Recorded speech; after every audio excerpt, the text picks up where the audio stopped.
ప్రస్తుత పరిస్థితుల్లో వ్యవస్థలో జవాబుదారీతనం నైతికతకు స్థానం లేకుండా పోయిందన్నారు citizen for democracy forum secretary Nimmagadda Ramesh Kumar. ఏ ప్రభుత్వంలోనైనా అర్హులకు సంక్షేమ పథకాలు అందాలన్నారు. కొంతమంది చీడ పురుగుల వల్ల వ్యవస్థకే చెడ్డ పేరు వస్తుందన్నారు. సిటిజన్స్ ఫర్ డెమోక్రసీ ఆధ్వర్యంలో విజయవాడలో భారత రాజ్యాంగం జవాబుదారీతనం అంశంపై సదస్సు నిర్వహించారు. నన్ను ఒక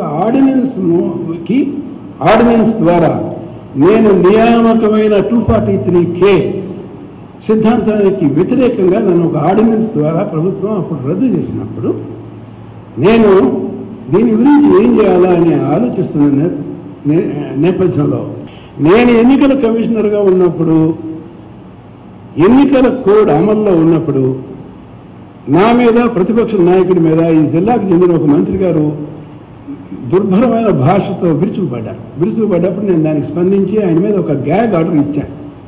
ఇక మీరు ఈ ఎలక్షన్ సందర్భంగా ఏ విషయాన్ని మీరు మాట్లాడటాన్ని నేను నిరోధిస్తున్నాను. మీరు కనుక మాట్లాడినట్లయితే చట్టబద్ధమైన చర్యలు తీసుకుంటామని చెప్పి వారికి సూచన చేసిన తర్వాత నేను ఎఫ్ఐఆర్ ఫైల్ చేశాను. ఇది ఆర్పిఐ యాక్ట్ కింద ఇది చట్టబద్ధం కాదు, ఈయన మీద చర్య తీసుకోవాలని చెప్పాను. అది గత ప్రభుత్వం గారు కాబట్టి చర్య తీసుకోలేదు.